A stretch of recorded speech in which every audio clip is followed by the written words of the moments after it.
Hello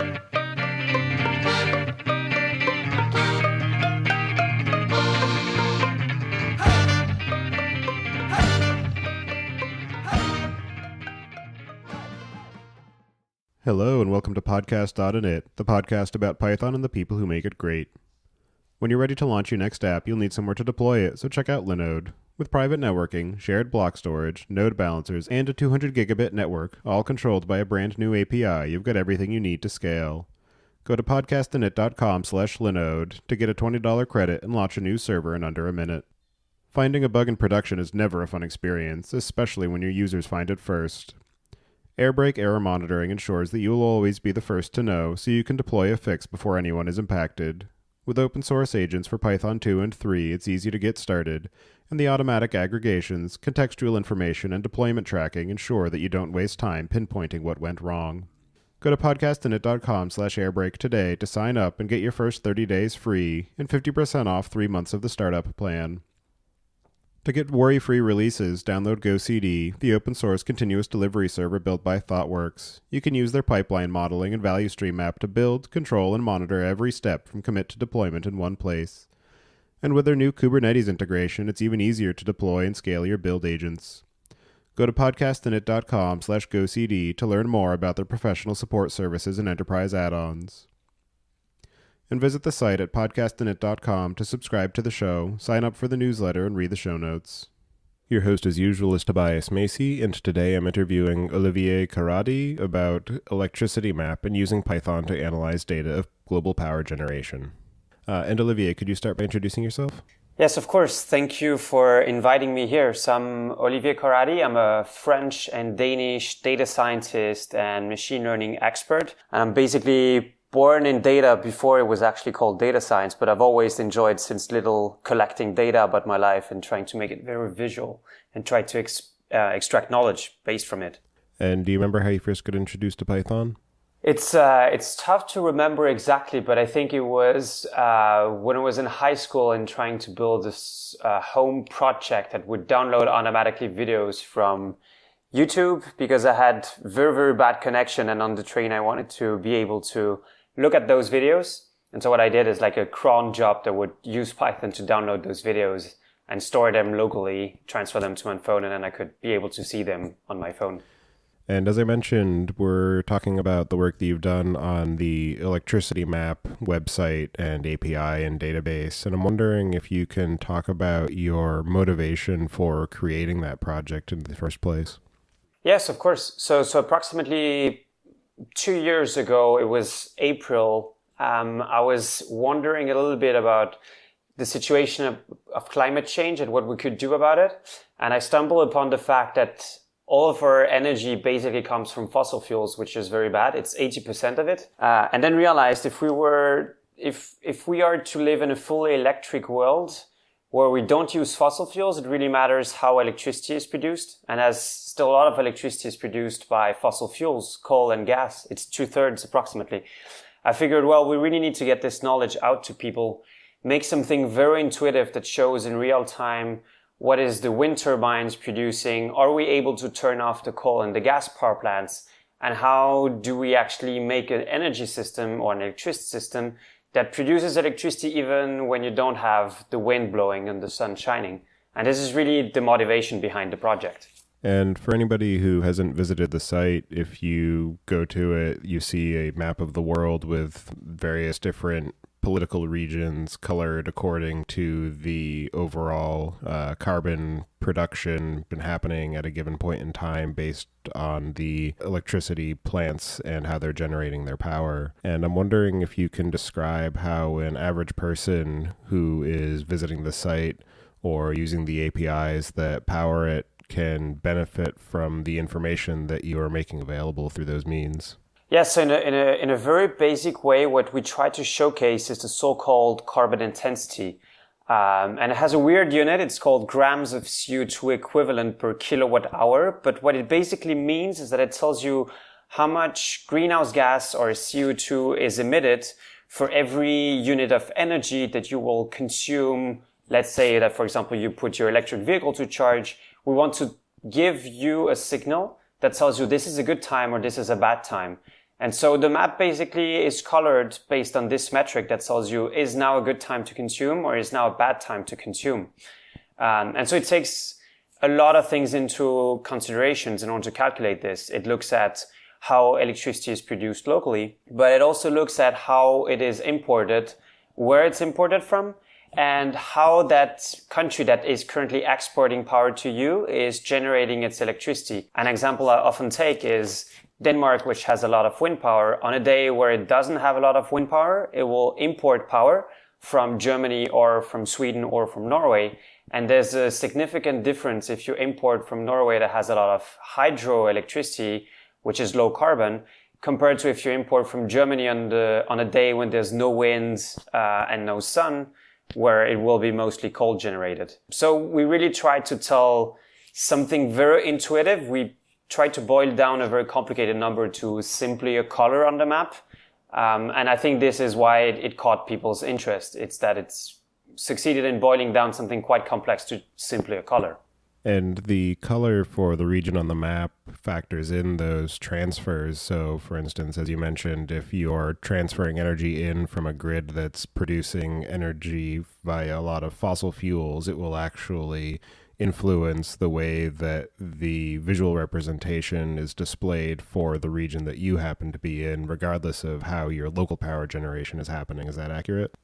Yeah, that is correct. And this is also why we've drawn the interconnectors or the exchanges of electricity between the countries as small arrows that give you a direction of the flow. And the arrows are also colored by actually the carbon content or the carbon intensity of the electricity that transits. So it makes it very simple to understand if you have a country that is darker because it's less, it emits a lot of carbon for every energy that's consumed. You can actually immediately see if it imports power that is greening it or making it worse based on just looking at the color of the small arrows on the map. And in order to be able to provide all this information, you need to gather it from various sources. And I'm curious what those sources are that you're using to be able to gather the information and aggregate it for how the electricity is being generated and distributed in this near real-time fashion. Yeah, so when we started out the project, I had only 3 data sources. So the data sources I had at the time were the so-called transmission system operators in France, Germany, and Denmark. And it's a nationally owned entity, publicly owned entity, that is responsible for controlling the electricity balancing in the system, basically making sure that there's no blackouts. And so because they're publicly owned, they have an incentive in publishing open data about how electricity is generated in real time in order to both inform the citizens, but also in order to make sure that the best investments are taken in the grid. So they publish a lot of open data, and we've been connecting with those real-time open data feeds, integrating it into the Python backend, and then visualizing it on the map itself. And an interesting thought that happened after this is how can we make this scalable if we wanted to get all countries in the world to be painted with the proper color? And this is the reason why we made the project open source. So if I can say a few things about that is that we have an open source repository where we have a list of Python scripts that we call parsers, which will connect to each of those entities that are publishing open data. And this script basically returns in a standardized format that we defined ourselves. What is the production mix? So what units are producing what in a given area? And what are the exchanges with the neighbors? And so anyone that can produce such a script that knows about the location of data can write such a script. We take it into our backend and then it automatically colors the color on the map. And this is the reason why we've been able to scale up and have so many countries is through all of the contributors that have come and saw the project, said, I actually know where there's data and I know a little bit of Python so I can write a script, contributed to it. And now I think we started with 3 countries and now I think we have over 100 areas covered. And I say areas because there's actually some countries that we've broken down by state. For example, India is broken down by state. Australia is also broken down by state. And we're in the process of doing the same thing with the US. And I imagine that because of the number of different sources that you're aggregating from, that there's going to be a disparity in the robustness and the format and the accuracy of the data that's being provided. So I'm wondering how you've managed to unify that information for being able to display it in a consistent fashion. Yeah, so there's a few issues with data quality. There's, first of all, can you trust the data? Is it accurate enough? Because sometimes we have, for example, data providers reporting twice as much wind produced as it actually is produced. We have issues where there's some parts of the generation mix which is missing. So, for example, countries would say right now there's no coal being produced, even though there is some, we just don't know exactly how much. And this would, for example, turn the map into a greener color than it's really supposed to be because we're having missing data. So for all of those things, we have over the months created a list of checks. So we know that this country is supposed to produce at least this amount of that particular generation. And so we constructed sort of a list of different checks that we go through. So we know, is the data valid or isn't it valid? So this is the first thing we do. The second thing is that we have sometimes data that is delayed. So for example, a data provider will sometimes provide data about the current system, but it will only provide it 5 hours from now. So because the full system is completely interconnected in the sense that if you have just one data item that changes, for example, in Spain, it will affect how the electricity consumed in Denmark would look like, even by a small amount. We have to make sure that all the data we have on the map is somehow representative of the same point in time. In order to do that, the simple solution we came up with is just saying, if a data item is older than 2 hours, then we simply discard it, and else we just take the last one that is within those 2 hours. So if you look at the electricity map, you know that all the data that you're looking at is fresh by at least 2 hours, else we remove it. And I noticed as I was exploring the map that there are cases where the source of the energy production is listed as unknown. And I imagine that it has something to do with the missing data or the lack of accuracy from some of these sources. Yes. So philosophically, what we've decided to do when we're dealing with the different data providers is that we really wanted to stay as close as possible to the data source. And we have a specific breakdown of how generation units are classified. We have, so if you take coal, for example, there's both lignite mines and different types of coal power plants. We've just decided to have one single entity to represent all of those for simplicity, because we thought it reduces the complexity and simplifies the message we want to carry. However, the data source providers, they don't necessarily give us directly the coal unit. They will give us the breakdown. So we have to have some rules into how we aggregate the different units that the data provider will give us. And sometimes those rules are not very easy to understand. Sometimes you have units that will both produce biomass, using gas and using coal. So how do you classify those? There's all sorts of edge cases. And we've decided to make the least amount of assumptions as possible. And so every time we have a unit where we're not completely sure about it, we put it in unknown. And this has a dual effect. The second effect is also that it actually motivates the data providers to open up more data and more accurate data as they come to the map and actually see unknown.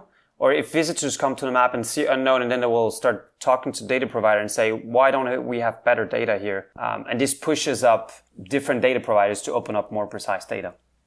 And beyond the visual display of the map, you also have APIs and the actual database available for use. And do you maintain the higher granularity of the data in those sources for people to be able to provide their own analyses as well? Yes, so another service we're trying to do, which is a commercial service on the other hand. So the map is completely free. Everyone can access it.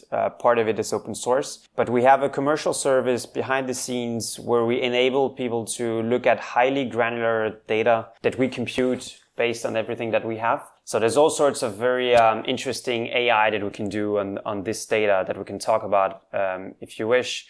And because it starts being technical, but the power industry is very interested in understanding exactly what happens if you add a little bit of extra wind power in a certain country?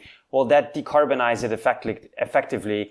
Or, won't it change everything because anyway, there's so many wind turbines already that it doesn't really affect the system. And those are the kind of analysis that we would do and that we would provide through different APIs. And so the one I just mentioned is called the marginal carbon intensity. Something else we also do with the APIs is that we do predictions.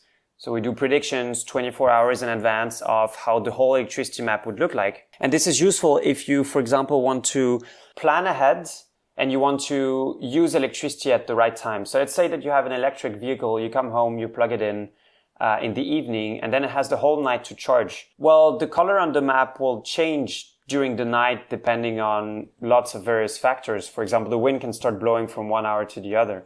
And so what you really want is you want your electric vehicle to automatically fetch the forecast and then say, I know how much I need to be charged by tomorrow, but if I just waited 1 extra hour, I know I will be fully charged by tomorrow morning, but I can still optimize and reduce the carbon that it will be emitted in the atmosphere due to my electricity consumption. And those are also projects that we're doing. We're doing this with electric vehicles and we're doing it also with heating systems. And so this is all part of the API, or the forecast API that we're providing. We really imagine a world where any IoT device that is consuming electricity and is connected to the internet would respond to this forecast in order to, consume at the right time. And another factor that can complicate the balance of power generation in an electrical grid is things like residential wind and solar, where if an individual is producing more than they're able to consume in some areas, they're able to feed that back into the grid and sell it back to their provider. Is something like that factored into the data that gets reported to Electricity Map? So that depends, and that's a very good question. So there's two types of decentralized generation you can have. You can have something that's called behind the meter, and so this basically means that if you have a solar panel on top of your house, instead of consuming grid electricity, you can just cut the cord, so to speak, for a couple of hours and then use your own electricity that you might, for example, have stored in a battery. This is behind the meter, behind the electricity meter that your electricity distributor might have access to. And so we have no way of really accessing that data. But for now, it's such a small portion of people that have such system installed that it doesn't really change the big picture. But this is a blind spot for us. The second thing is the thing you mentioned, where you have so much surplus of local generation that you're actually giving back to the system. And so the meter starts running backwards, you might say. And this data, depending on the different data providers, we have an idea of how much is getting fed back to the grid. But again, it's so small amounts compared to the very, very big industrial scale, large production that we have, that it basically doesn't change anything for now. And going back to the idea of the accuracy of the data and how it's represented, are there any penalties for any power plants or anything like that that misrepresents the types of fuel that they're consuming or the amount of waste that's being generated by any given plant? So there's we have to distinguish different areas of focus here, because if you look at, for example, Europe, there's a European directive that stipulates that data should be opened up, and that this data should be accurate up to certain specifications. However, to my knowledge, there's no financial penalty that is happening there if you don't do what is supposed to be done. We have countries like, for example, the Netherlands, which are not supplying this data at all. And there's a lot of regulators that have, told them they have to do it and so on, but it's still not happening. So the only thing we can do is actually put them pressure, but there's no financial penalties happening if they don't report things correctly. However, you have I have knowledge of some countries also that are being watched very closely by regulators, and the regulators are assessing those countries through this open data. And so if the open data is not accurate enough, then the regulators can't do their job, and they might get some penalties directly. But the end game is really this. There's no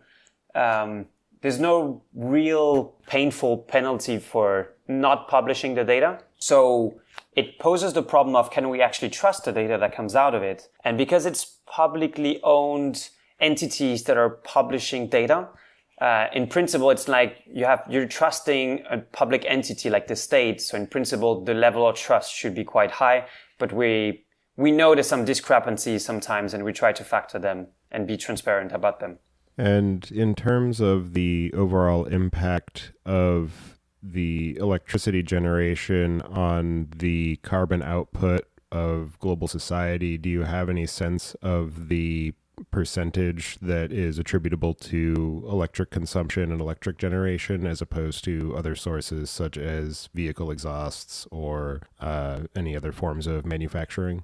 Yes, there's one number I have in mind is that coal power plants in the world, I think, are responsible for between 15 and 20% of global greenhouse gas emissions, which is huge. And coal is mostly used for electricity in the world. So that gives you sort of an order of magnitude where transportation, for example, I think is only a couple of percent of greenhouse gas emissions. Those numbers should be taken with a grain of salt. I can just double confirm this is just by memory. I can attach a couple of links afterwards just to be sure. Okay. And one other thing that's worth calling out is that just now you used the broader term of greenhouse gas, and earlier you mentioned that the units of measure that you're using for displaying in the electricity map is the grams of CO2 equivalent per kilowatt hour, because as some people may know, it's not just carbon dioxide that has an impact on global climate change. It's other things such as methane or other emissions. And so I'm wondering if you can just briefly speak to the calculations that you perform to be able to unify the emissions output into that single metric. Yes, of course. So if you take methane, for example, methane is 10 to 20 times more potent in terms of how much warming it will cause over the next 100 years compared to CO2 for an equal weight. Hence, what is usually done in the industry when you do carbon accounting, you want to assess the climate impact, is that you say, I take my amount of methane, I look at how much it's going to warm the atmosphere in the next 100 years, and then I convert it into an equivalent mass of CO2. And so by doing this, you can take any greenhouse gas and say, I'm converting all the effects it will have on the warming and converting that to an equivalent mass of CO2. And that gives you a unit called CO2 equivalent. So now we don't do ourselves the CO2 calculations, in the sense that we don't look at each power plant, how much methane it would leak and how much how much CO2 it would emit, because that would make us highly vulnerable to trust issues. Now, the UN has funded something called the IPCC, which is a globally renowned institute that looks at meta-analysis. So it looks at many, many different scientific studies, aggregates them, and then is able to say, okay, typically a coal power plant in the world emits that much greenhouse gas, so CO2 equivalent, per unit of electricity produced. And we use those numbers, then we then factor in our analysis. Then we trace the origin of electricity, and then we can color the map based on this CO2 number. We have a whole section, I can put a link to that on our website, that explains a little bit the climate perspective, how CO2 equivalent is calculated, how the IPCC numbers come from, and how this all relates together. I'll put a link in the description afterwards if you're keen to have that. And going deeper now into the technical architecture of how this all operates, I'm wondering if you can give an overview of the way that the data flows from the gathering point of these different open data providers through to the analysis and representation in the front end. Yes, definitely. So what we have is we have two components. We have one that we called the feeder. It basically is a Python script that runs every minute. It takes all of the different parsers that we have, so all the scripts that will connect to open data to get the information. And it runs this every minute, gathers all the data and puts it in a database. And then we have another system that also runs every minute. As soon as the previous system is finished and you have collected all the data, put it in a database, we have this other system that is responsible for querying the last 2 hours of data that we have access to, computing all the import exports in order to figure out where does electricity come from in a given zone. Then it applies all the CO2 equivalent, what we call the carbon intensity factors of each of the fuel sources. And then it comes up with a list of countries with their associated carbon intensities. And all of this is basically put in a Redis cache such that it's ready to be consumed by the front end, such that we don't have to requery all of the database every time a visitor comes to the website. And so the front end, we can speak a little bit about how the front end is designed also if you'd like, but it basically just calls an API that's just serving the cache. And in that way, we have a very efficient performance system that is always up to date. And for the web architecture of the application, are you using a framework such as Flask or Django? Not even. We basically have on the so the front end is served by a Node backend that just exposes an API with some JSON that comes from the Redis cache, which is then populated by this Python script that runs every minute. And on the front end, we're using a lot of D3 in order to, on the front end side, manipulate all the different objects. But we don't use any Django framework or something else. It's exclusively JavaScript based. As soon as you go out of the cache and you're running into the front end, everything is JavaScript. Yeah, that makes sense for simplifying the delivery of the application so that you can bundle it all up and use Python where it is powerful in terms of being able to consume and process and analyze the data. And on the website, I noticed that you have an architecture diagram where it looks like you're also using TensorFlow and Spark for being able to do some of the heavier processing. I'm assuming that is part of what's powering the paid API that you mentioned of the forecasting.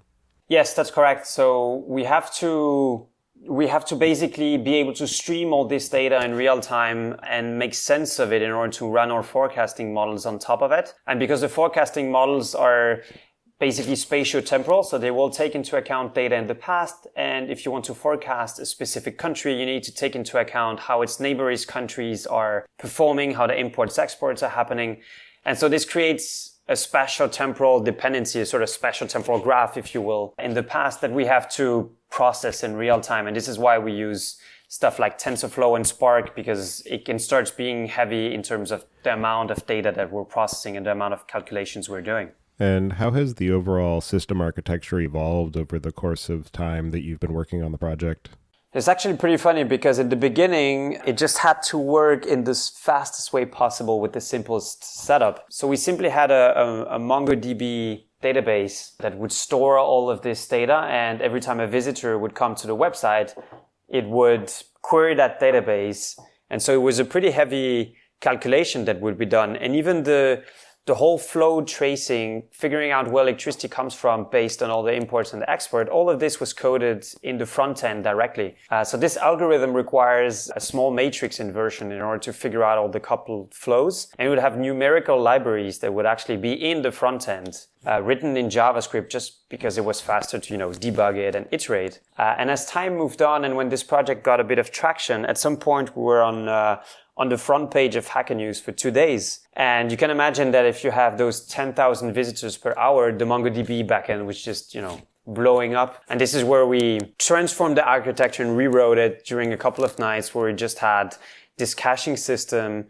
And we also put the matrix inversion system in the backend such that we have faster computations on everything. Something that also evolved quite significantly is that on the website, you can also see the current weather patterns. So we're showcasing how much solar energy is currently hitting the ground over the world. And we're also showing how much the wind is blowing all over the world through a small toggle that you can activate and deactivate. And this is actually quite a lot of data to be processing on the server. We're storing historical weather data for 2 years, and we're talking terabytes of data. And so we've been making quite a lot of changes also in the way we handle those weather forecast. And we do everything in Python through something that's called PyGrib, which is a small Python library that's very handy to manipulate meteorological data. So yeah, the infrastructure has been involved quite heavily. And then we've built all the analytics backend on top of that, which is also another story. And what are some of the most interesting or unexpected uses of the information that you're providing through the map or through your API that you're aware of? So there's a few interesting uses of the map itself. I was quite happy to see that it's being used in universities and in primary school and higher in secondary school also by teachers in order to show students and get them a bit of intuition about how the whole electricity system works. And I think this is really something that I'm very, very happy about, because this was the whole point of the project, is to get more people to play around with this data and be educated by it. Now, one of the unforeseen uses of the electricity map is for lobbying, because I didn't realize how much nuclear lobbyists are interested in this kind of map. Because we're focusing on CO2 emissions or greenhouse gas emissions, what you end up with is having nuclear powered countries. Nuclear is low carbon. And so you end up having France, for example, being green on the map because it's mostly powered by nuclear. And so the nuclear lobbying they are very, very interested in showcasing the map everywhere. And so this map has been used in a lot of very, very aggressive debates on, should we actually decarbonize the system using wind and solar? Should we do it with nuclear instead? It's been very challenging for us to remain completely neutral on this issue, because every time we showcase a particularly interesting situation where, for example, Germany was producing a lot of wind power, and we said, look, Germany is green because it's windy right now. How cool is that? Then you would have the whole nuclear lobby just jumping on us and saying, well, but if they just did like France, which would have low carbon nuclear power all the time, it would be much better. And so an unexpected use for us of the data is really how those two sides have been fighting against each other's and using the map as sort of arguments, data-driven arguments. Yeah, that's a good example of the fact that data is neutral and it can be used to argue whatever point you want, depending on how you decide to interpret it.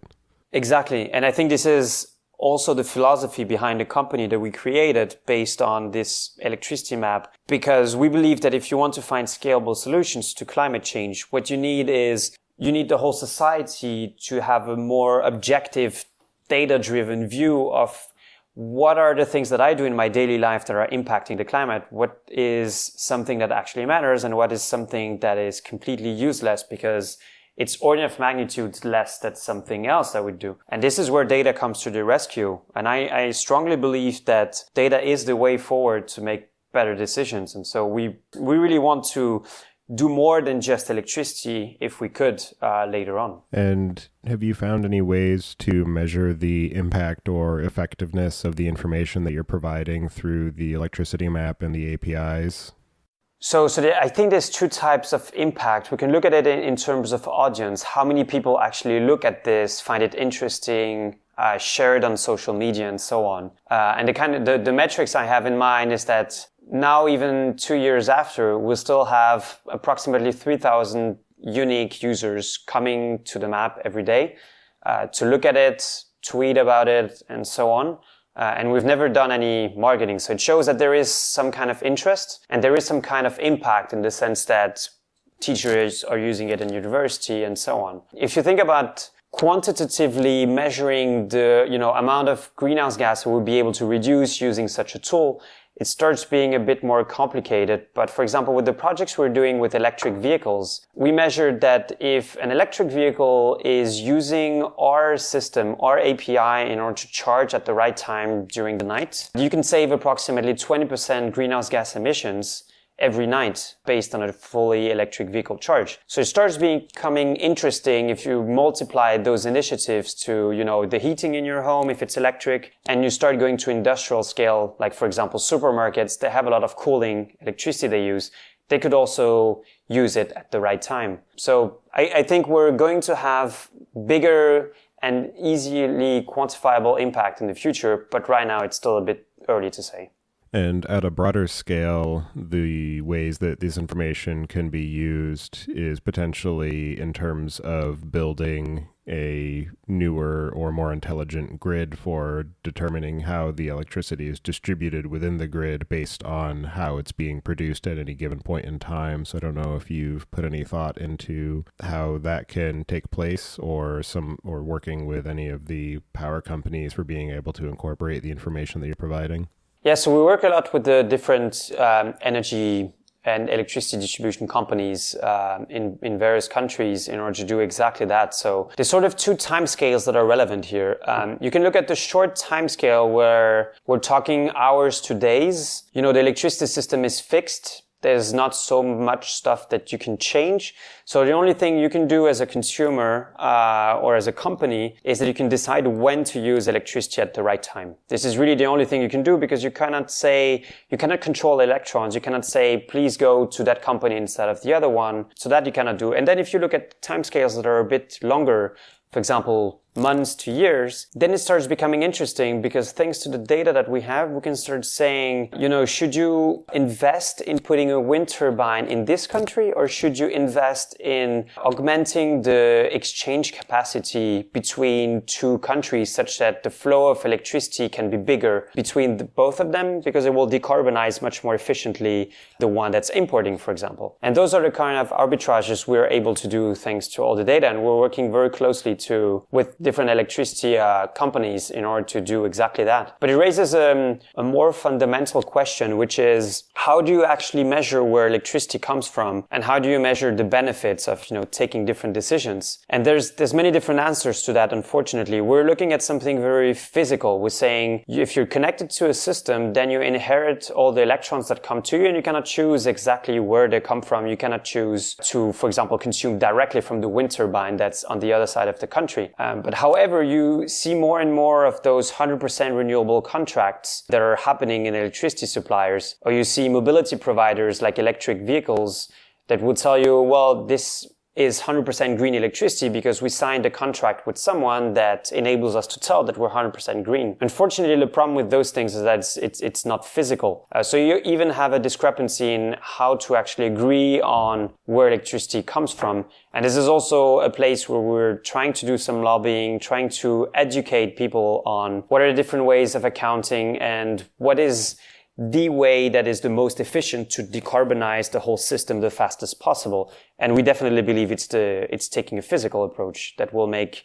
the most sense in the longer term. And going back to the community reaction to the project that you've built, you mentioned earlier that a lot of the data sources that you've been able to add over the past few months and the couple of years that you've been working on it is because of community contributions of people who went and found some of the different data sources and wrote the parsers for consuming it and providing it to the project as a whole. I'm wondering if you can talk to how you built that community around the project and how that community has helped in building and growing the Electricity Map project. So the way we engineered it, so to speak, in order to foster a community around the project is that we started being open about everything that we did. And we wanted to make it very, very visible to any visitor that came to the map that if he had knowledge of any data that could help us, that he should know exactly where to, communicate that knowledge. And so one of the concrete things we did is that on the electricity map, you'll see on the bottom left side, a big Slack button. And so if you click on it, you immediately get invited to our Slack channel where you can join, you can talk to us, and you can immediately let us know if you know anything, if you have ideas on how to improve the map. And through this Slack channel, we've really been able to foster a whole community around the project where, we post links, we discuss on other topics, mostly people interested in data science and climate change in general. The second thing that we also did is that we made it very explicit that we wrote basically on the website directly that if you knew anything about data or if you have any ideas on how to improve the system, you should click here, and that link would directly take to GitHub issues. And I've actually been very surprised at how many non-technical people have ended up coming on GitHub and opening issues, which I find a bit fascinating because GitHub is not the most user-friendly platform where you're not a developer. So we have roughly half of the contributors that are non-technical people that don't code, that have been submitting pull requests where they would just, change some numbers in a JSON file because just by pattern matching, they knew which numbers to change, and then they would pop up on the electricity map, carbon intensity factors, for example. And the rest are people that would be coding the parsers that maybe the other half, the non-technical people would have identified, the data sources they would identify, then the coders would take them and then implement them. And through the course of time, I think we've had 50 different contributors doing pull requests on the website. And we have, I think, 200 to 300 registered Slack users. And in our day-to-day operations, we have like a small core group of 4 to 5 contributors that are very active and helping us add new countries, find them, correct data that's incorrect, and so on. And for my sake, I think it's been almost a year since I actually coded myself a parser that would get some data and put it in the system. I've been mostly focused on making the UI and the UX of the front end robust, fast, and usable by anyone. For example, building a mobile app has been something that's been taking a lot of time, and the community has been very helpful also in order to give us feedback, early testing, on everything that we did. And in the process of building any substantial project, there are usually a number of things that you end up having to tackle that you didn't foresee at the outset. So I'm wondering if you can speak to some of the pieces of information or challenges that you have come across that were most unexpected that you ended up learning in the process of building the electricity map. I think managing a community is something I didn't foresee how easy or complicated, it depends on which angle you take, how easy or complicated it would be to actually foster a community. And that's something we really didn't foresee at all, how much time you need to spend in order to, communicate all the knowledge that you have to everyone such that they can help. So at some point you start being dedicated to help people and let them be empowered by what you're doing, because that's the only way that it really gets, involved in the project. So this is one thing that was completely unexpected. The second thing that's completely expected is really the challenge in the amount of details you need to go through in order to present something that is trustworthy in terms of carbon intensity. So basically there's so many level of details you can start drilling through if you want to accurately show data. One of the examples I can take is the real-time data that we get it's accurate up to a certain level. So the data providers, they're measuring and monitoring the system to a certain amount, but then they will get extra information as time goes on. So for example, 2 weeks later, they will get extra information about some units that didn't report accurately, and so they will be able to correct that data. And 1 month after, they have even more accurate data. And talking to some of those data providers, we realized that the final data, the one they use for billing purposes, it can even be 3 years old. So it means that 3 years after, you can still have corrections on the data you have. Granted, you're correcting very, very small numbers, and the real-time data is sufficient for our purposes. But so depending on who you speak to exactly, and the level of details they want to, or the level of precision they want on both the electricity side or the carbon side, you end up going in discussions that are very, very detail-oriented about exactly how a wind turbine, actually produces, how a coal power plant, what kind of fuel it's using, what kind of technology it's internally using, depending on, because that will impact everything. And so this is something I did not foresee, the potential complexity. And we sort of had to draw the line at some points and say, okay, this is good enough for what we're doing, and we're not going to spend more time making it more precise. And looking forward, what are some of the plans that you have for the future of the electricity map project? So our vision is really to be able to cover the map,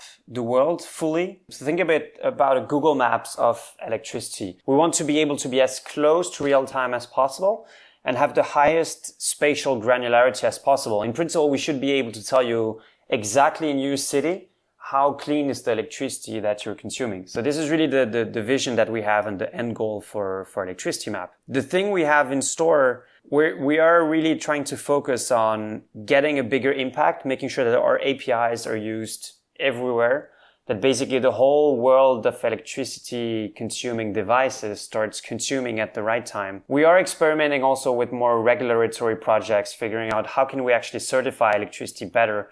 How can we make sure that things are communicated to an even broader audience? So something I can share that we're working on is actually an application that we would be able to, that would be on an app store, would be available to anyone. And the objective is really that, my mother or my grandmother should be able to look at this thing and understand in a very intuitive way, okay, the wind is blowing outside, so currently wind turbines are producing electricity. So this is a good time to turn on my television or put my dishwasher to use, for example. And getting to that level, we haven't gotten there yet with the electricity map. It's still a very much expert view. It's kind of a geeky, nerdy way of looking at things. We need to touch the broader public. And this is something that is also going to be objective in the next years. All right. And are there any other aspects of this topic that you think we should discuss before we start to close out the show? No, not specifically. I think we've been covering quite a few areas of interest. I think that's good on my side. All right. Well, for anybody who wants to get in touch with you or follow the work that you're up to, I'll have you add your preferred contact information to the show notes. And with that, I'll move us into the picks. And this week, I'm going to choose rollerblading. My family and I recently picked up rollerblades so that we could all do it together. And there's a local roller rink where we can go and practice. And there are some local parks where we plan on going and going rollerblading as a family this summer. So it's a fun way to get outside and get some exercise and try something new. So for anybody who's interested in something like that, it's worth a shot. So with that, I'll pass it to you, Olivier. Do you have any picks this week? So I have actually two, but the first one is a documentary that I watched recently, which is a documentary about AlphaGo, the DeepMind program that did a big leap forward by being the first artificial intelligence to beat the world champion at Go. And I found that documentary quite fascinating about the amount of resources that were deployed and into tackling this problem, and also seeing exactly how far we've come with the power of data and making decisions based on that. And I was wondering when I watched it, if we put exactly the same resources to try to tackle climate change, what would happen exactly? Because we have so much knowledge that we basically know more or less what to do. It's just a matter of deploying everything and actually doing it. And I think we need more resources to be dedicated to this. But AlphaGo was a very fascinating documentary, so I'd highly recommend it. And the second pick that I had is mostly, if anyone is interested, I think, in getting like a pragmatic overview over climate change and what we as consumers can do, we tried to put together a very short guide that tells about all of those things, and it's available on our website. So I think if anyone is looking for a bit of reading for the weekend, I'd highly recommend that if you're interested in climate change and want to have an impact. And so it's available on our website on tmrow.com. You can just look for climate change. All right. Well, thank you very much for taking the time to join me today and talk about the work you're doing with Electricity Map. It's definitely a fascinating project and one that I was happy to find, and I hope you continue to find new sources of data, new ways to look at it and make it usable by the public. So I appreciate that, and I hope you enjoy the rest of your day. Thank you, and likewise, thank you for inviting me, Tobias.